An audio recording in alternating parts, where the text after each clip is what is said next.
Man fixes his grandma's phone and finds unexpected photo in it. A man stumbles upon a stranger's picture on his grandmother's phone after he offers to help her fix it. What he discovers after quizzing her about the picture rocks his world. Before the video starts, please subscribe to join our community.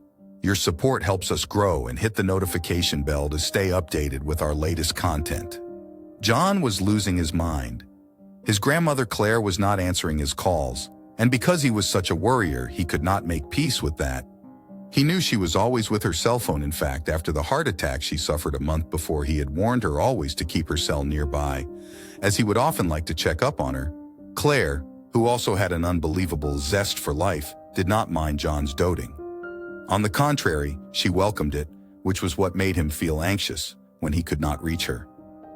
After 30 minutes of trying, John decided to go to her house to check up on her. "I'm just being paranoid. Nothing is happening," he told himself as he drove the short distance between his home and Claire's. When he reached her front door, he didn't bother knocking. He virtually ran through the house looking for her. He found her tending her hydrangeas in her little garden, looking very much alive. John gave a relieved sigh before proceeding to scold Claire affectionately for not picking up her phone. "You had me worried, Claire," John said. "Oh, I'm sorry, dear," she replied airily. "I got carried away spending time with my plants, but even if I had not gotten so engrossed, I would not have been able to take your call." "Why?" I asked. "I spilled some hot tea on my phone, and it stopped working," Claire said, looking ashamed. "That's okay, Grandma. I'll fix it for you. I'm just glad you're all right," John replied affectionately. He spoke for a while longer with Claire before he took her phone with him. Then when he got to his neighborhood, he dropped it off at the shop to have it fixed, then went home. The next day, he retrieved the phone in perfect working condition. He decided to try to execute some functions to see if the job was authentic, but that thought was derailed when he came across his grandmother's screensaver. It was a picture of a stranger posing with his arms around her. The picture was a digital shot of an old photo, and his grandma looked younger and in love. He got very curious about the man and made a mental note to ask about him when he returned the phone. "Who is the strange, handsome man you were posing with in this picture, Gran?" John asked Claire as soon as he handed the phone over to her. "Oh, honey, that's your grandfather," Claire said. "But you have always said there were no pictures of him and that he died before I was born," John replied, confused. "At this point, I have no idea if he is alive or not," Claire told John sadly. Her tone pulled on his heartstrings, so he could not help but ask her to tell him about her relationship with the stranger. "I never married because my heart always belonged to another," Claire began.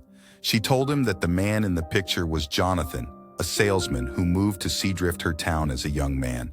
They fell in love with each other, and whenever they met, Jonathan would pick hydrangeas to present to her.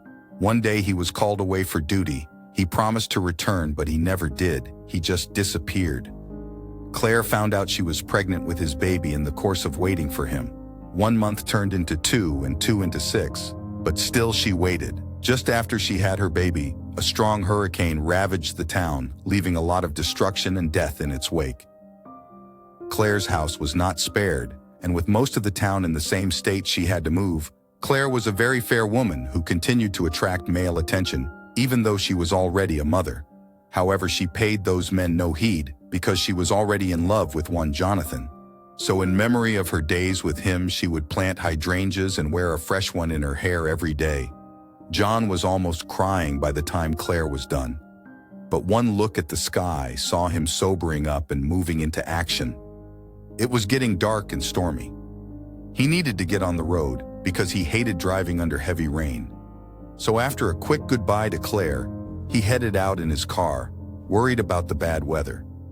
He didn't pay attention to traffic, and one car suddenly swerved into his path, which made him react by stepping on the brakes too suddenly for the driver behind him to slow down. The car that swerved and caused the disorder quickly raced off after seeing the chaos he had caused, while John was left to deal with the angry driver whose car rammed into him from behind. "I'm very sorry, sir," John said. "That's okay. I know it was not your fault. I only came down to inspect the damage," the kind-looking man answered. At first glance, John thought the man looked familiar, but he got distracted by the damage on the man's car. While inspecting it, John caught sight of hydrangeas in the back seat and suddenly remembered the sad love story his granny told him. "Well, I'll be off then," the old man said with a smile. But as John focused on the man's face again, he suddenly remembered the old photo on his grandmother's phone and saw a resemblance between the strange driver and his granny's lover. "Jonathan!" He blurted almost unconsciously. He half expected the man to deny the name, but he didn't. "How do you know my name?" the man asked. "Perhaps we've met before?" "I assure you we haven't," John told him with a frown forming on his face. "But now that we're here, I believe we were destined to meet." "Excuse me?" Jonathan asked. "Are you saying you're a psychic or something?" "No, I'm just the grandson of the woman you promised to marry." Right there on the side of the road with the storm brewing, John accused Jonathan of abandoning his grandmother, leaving her to pine for him all her life, and never marrying because of him. John was fuming, but then Jonathan spoke up. The man revealed he never stopped loving John's grandmother. Apparently, he had been called to service and taken to Vietnam, and when he returned to their town, she was no longer there. He lost track of her after the hurricane because she moved. It turned out Jonathan never married either, because Claire had been the only woman he had ever loved. In her memory, he always bought hydrangeas, but there was no one to give them to, so he always just admired them. Having heard Jonathan's story, John's frown turned into a smile. "She lives in this neighborhood," he shouted. Instead of heading back home that day, John took Jonathan to Claire's house the moment Claire set eyes on Jonathan. Even though it had been decades, she recognized him in an instant and screamed. They hugged and cried and promised to spend the rest of their lives together. The following week, the two were married. Why? Because it's never too late for love. What can we learn from this story? Everything happens for a reason. John's little accident on the highway happened for a reason, even though it put quite a dent on his property. It was a negative scenario, but the discovery it brought about was a positive one that reinforces the lesson. Everything, good or bad, happens for a reason. Loyalty is important. Claire and Jonathan only got to spend a few years together before they were separated by fate.